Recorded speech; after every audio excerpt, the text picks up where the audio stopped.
Ada persamaan di antara wanita-wanita yang disampaikan dalam kisah ini.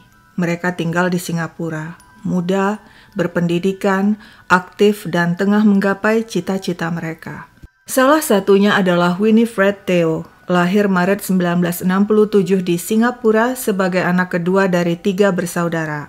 Sebagai siswi Catholic Junior College, tak lama lagi dia akan lulus dan rencananya akan melanjutkan studi ke jenjang universitas. Di sekolah, Winnie dikenal sebagai siswi yang aktif. Beberapa waktu terakhir, dia tengah sibuk mempersiapkan fisik untuk mengikuti kegiatan camping sekolah. Sebab itulah untuk menjaga kebugaran, dia rutin bersepeda dan jogging. Demikian pula pada 22 Mei 1985 sekitar pukul 6 sore, Winifred pergi jogging ke tempat favoritnya, Bukit Batok Nature Park, sebuah taman seluas 36 hektar. Berbagai kegiatan dilakukan orang-orang di sana, seperti jalan kaki, jogging, hiking, bersepeda, juga bird watching atau mengamati burung. Tapi hari itu ada yang berbeda dengan hari-hari sebelumnya, sebab Winnie tidak pulang. Keluarganya menunggu-nunggu hingga 14 jam, tapi Winnie tak muncul juga di rumah. Mereka pun melaporkan hilangnya Winnie pada polisi. Polisi segera mencari gadis itu di sekitar tempatnya jogging, dan mereka menemukannya tewas di semak-semak beberapa meter dari jalan di Old Holland Road, sekitar 1,5 kilometer dari rumahnya. Tubuh Winnie tanpa busana, penuh lebam dan lumpur. Di lehernya ada 6 luka tikaman. Kedua tangannya diikat dengan kaos miliknya. Sepatu, celana pendek, dan jam tangannya dibuang begitu saja tak jauh dari tubuhnya. Pemeriksaan forensik menunjukkan sebelum tewas, Winnie diperkos. Kemungkinan pelakunya 2 orang. Mendengar kabar mengerikan itu, keluarga Winnie terguncang. Ayahnya yang tengah dinas ke Munich, Jerman, segera pulang. Teman-teman Winnie dan pihak kampus syok. Semuanya berkabung atas tragedi mengerikan itu. Polisi mengerahkan 200 personil untuk melakukan investigasi.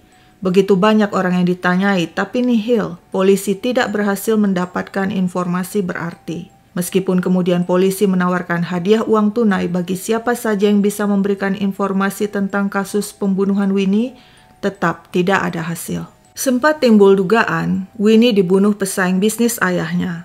Namun investigasi lebih lanjut menunjukkan dugaan itu tidak berdasar. Kasus Winifred Theo menjadi salah satu kasus kriminal yang menggemparkan Singapura pada masanya. Bulan dan tahun berlalu, pemerkos dan pembunuh Winnie tak juga ditemukan. Dini Haryati gadis aktif, kegiatannya seabrek. Dia bisa menari, juga pemegang sabuk hitam karate dan taekwondo. Dirinya lahir di Jakarta tahun 1978 sebagai anak ketiga dari 4 bersaudara. Keluarganya berada, ayahnya bekerja di sebuah bank di Jakarta. Setamat SMA, Dini melanjutkan studi diploma hotel manajemen di Bandung. Setelah menempuh kuliah selama 2 tahun, dia mendapat kesempatan kerja magang di Singapura. Tentu saja Dini antusias mendapatkan kesempatan berharga itu meskipun singkat hanya 6 bulan. Dia bisa menambah pengalaman, menambah relasi. Dini mulai magang di Singapura pada Agustus 1997 sebagai resepsionis di Albert Court Hotel di Albert Street, Singapura. Rekan-rekannya bilang Dini pekerja keras dan sosok yang menyenangkan. Bersama 2 teman lainnya, Dini menyewa flat di blok 357 Woodlands Avenue 5. Lokasi flat cukup strategis karena hanya berjarak 200 meter dari stasiun MRT Woodlands. Selama di Singapura, Dini yang sangat dekat dengan keluarganya di Indonesia rutin berkomunikasi dengan mereka lewat surat dan telepon. Rencananya usai magang dan merampungkan kuliah di Bandung nanti, Dini akan melanjutkan studi ke Australia. Ayahnya sudah mempersiapkan kunjungan ke Sydney agar Dini bisa meninjau sebuah universitas di sana. Sebulan setelah Dini tinggal di Singapura, pada September 97, orang tuanya mengunjunginya. Saat itu, sang ayah sempat khawatir melihat ada pekerjaan konstruksi di dekat flat Dini. "Apa aman kalau kamu lewat di sana sendirian malam-malam sepulang kerja?" Dini meyakinkan ayahnya, Singapura aman. Lagi pula dia adalah pemegang sabuk hitam karate dan taekwondo. Dan demikianlah waktu terus berjalan. Tidak terasa sudah 6 bulan Dini magang di Singapura. Seminggu lagi dia akan merampungkan kerja magangnya dan kembali ke Indonesia. dia akan merayakan Idul Fitri bersama keluarganya. Di awal tahun baru 4 Januari 98, seperti biasa Dini bekerja sebagai resepsionis di Albert Court Hotel. Pukul 11 malam shiftnya berakhir dan dia pun pulang dengan menumpang bus lalu melanjutkan perjalanan naik MRT menuju flatnya. Jarum jam terus bergerak. Di flat, kedua teman Dini menunggu-nunggu, tapi Dini tak pulang juga. Hingga esoknya, 5 Januari, Dini tetap tidak muncul juga. Rekan-rekannya di hotel mengabarkan Dini tidak masuk kerja. Terakhir mereka melihat Dini kemarin pulang pukul 11 malam. Teman-temannya segera melaporkan hilangnya Dini ke polisi dan memberitahu orang tua Dini di Indonesia. Pagi 6 Januari 98, menjelang pukul 9, seorang pekerja taman sedang memotong rumput di taman dekat stasiun MRT Woodlands. Tiba-tiba dia terkejut melihat jasad seorang wanita muda hanya mengenakan atasan putih terkapar di rumput di balik semak-semak. Ada luka dan lebam-lebam di kepala, leher, dan perutnya. Pekerja taman segera melaporkan penemuan mengerikan itu kepada polisi.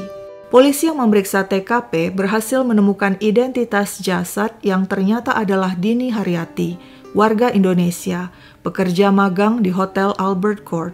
Polisi juga berhasil menemukan pakaian Dini lainnya berserakan tak jauh dari jasadnya, berupa celana panjang hitam, pakaian dalam, dan sepatu. Pemeriksaan forensik menunjukkan Dini diperkos dan dipukul di bagian kepala dengan benda tumpul hingga tengkoraknya retak dan gadis malang itu tewas. Siapa pelakunya? Polisi mengalami kesulitan menemukannya. Rekaman CCTV yang ada hanya di tempat kerja Dini yang menunjukkan dia pulang kerja seorang diri pukul 11 malam. Kabar buruk tewasnya Dini disampaikan ke keluarga di Jakarta yang segera datang ke Singapura untuk mengidentifikasi jasad. Keluarga Dini sangat terpukul. Mereka tidak menyangka Dini tewas secara tragis di Singapura, negara yang dikenal aman. Keluarga membawa jasad Dini kembali ke Indonesia untuk dimakamkan.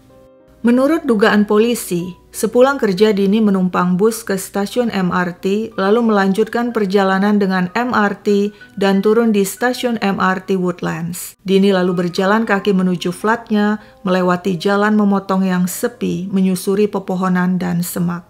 Tanpa Dini sadari, tampaknya pelaku telah mengintai dirinya lalu memukulnya hingga pingsan dan menyeretnya ke balik pohon dan semak-semak lantas memperkosnya di sana. Sebenarnya jalan memotong yang dilewati Dini kerap dipergunakan penghuni flat lainnya. Namun malam hari keadaannya memang sepi dan gelap. Polisi menanyai 300 pekerja asing atau pekerja migran yang tinggal di sekitar kawasan itu. Tapi polisi tak bisa menemukan orang yang dicurigai. Polisi juga tidak bisa menemukan senjata pembunuh. Bulan Januari berlalu, berganti Februari, namun pelaku tetap tak ditemukan juga. Masyarakat tentu saja resah, terutama warga sekitar Woodlands. Mereka was-was seorang penjahat bebas berkeliaran. Bagaimana nasib anak-anak mereka, terutama anak-anak perempuan mereka? Siapa yang bisa menjamin keselamatan mereka? Warga minta pemerintah menambah lampu penerangan di beberapa tempat sepi dan gelap. 3 bulan setelah tewasnya Dini, tepatnya pada bulan April 98, acara TV Crime Watch Singapura menayangkan kasus pembunuhan Dini. Acara Crime Watch mengimbau masyarakat yang memiliki informasi agar menyampaikannya kepada polisi untuk membantu memecahkan kasus pembunuhan Dini Haryati. Namun bulan dan tahun berganti, pelaku tetap tidak ditemukan dan perlahan pemberitaan kasus Dini meredup dan tidak terdengar lagi. Linda Chua, seorang karyawati di Exxon Mobil. Dia wanita cerdas lulusan Nanyang Technological University Singapura. Di universitas itu pula pada 91 dia bertemu seorang mahasiswa yang kemudian jadi tunangannya. Rencananya mereka akan menikah bulan Desember 2000. Sebagai wanita karir, Linda rutin menjaga kebugaran. Hobinya jogging di kawasan Taman Bukit Batok Nature Park. Seperti yang juga dilakukannya pada bulan Februari 2000, 10 bulan sebelum pernikahannya. Seorang diri, Linda jogging di kawasan taman seluas 36 hektar itu. Tiba-tiba seorang pria menyerang dan memperkos dirinya, lantas membuangnya ke dalam kolam sedalam 10 meter di taman itu. Linda lemas. Dia merintih menahan sakit. Beberapa saat kemudian suara rintihannya terdengar orang lewat yang segera menolongnya. Linda ditemukan tanpa busana. Pakaiannya tercecer di dekatnya, kondisinya kritis. Wanita itu dirawat di National University Hospital, namun dirinya tak bisa bertahan dan meninggal pada 14 Februari. Polisi turun melakukan investigasi dan menanyai ratusan orang, namun hasilnya mengecewakan, tak seorang pun melihat pelaku. Pada bulan Maret 2000, acara televisi Crime Watch Singapore menyiarkan informasi tentang kasus yang menimpa Linda Chua. Masyarakat dan keluarga menawarkan hadiah hampir 1 miliar rupiah bagi pihak yang bisa memberikan informasi tentang pelaku yang telah menyerang dan memperkos Linda yang berujung pada kematian wanita itu. Sayangnya upaya itu tidak menghasilkan petunjuk apapun. Dan waktu pun berlalu, kasus Linda perlahan terlupakan. McRitchie Reservoir merupakan waduk tertua di Singapura. Beragam kegiatan bisa dilakukan di kawasan itu, antara lain jalan kaki sembari menikmati alam terbuka, hiking dan jogging, naik boat atau melintasi jembatan gantung di ketinggian sembari menyaksikan puncak pepohonan hijau. McRitchie Reservoir jadi tempat favorit bagi seorang wanita berusia 23 tahun untuk berolahraga. Pada Juni 2003, saat tengah jogging sendirian di sana, dirinya diserang seorang pria misterius. Namun pria itu kabur ketika ada orang lewat dan memergoki aksinya.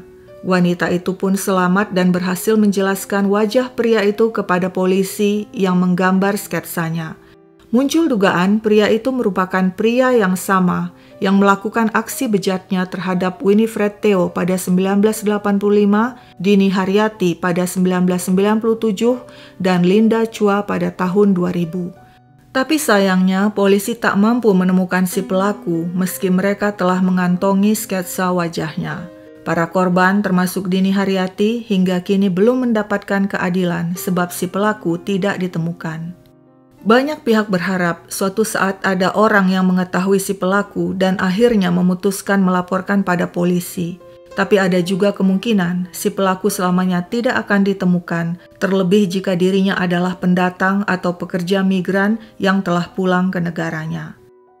Dini yang datang ke Singapura untuk kerja magang tentu tidak pernah menyangka akan menemui ajal di semak-semak akibat ulah seorang monster. Duka mendalam tentu saja melanda keluarga Dini.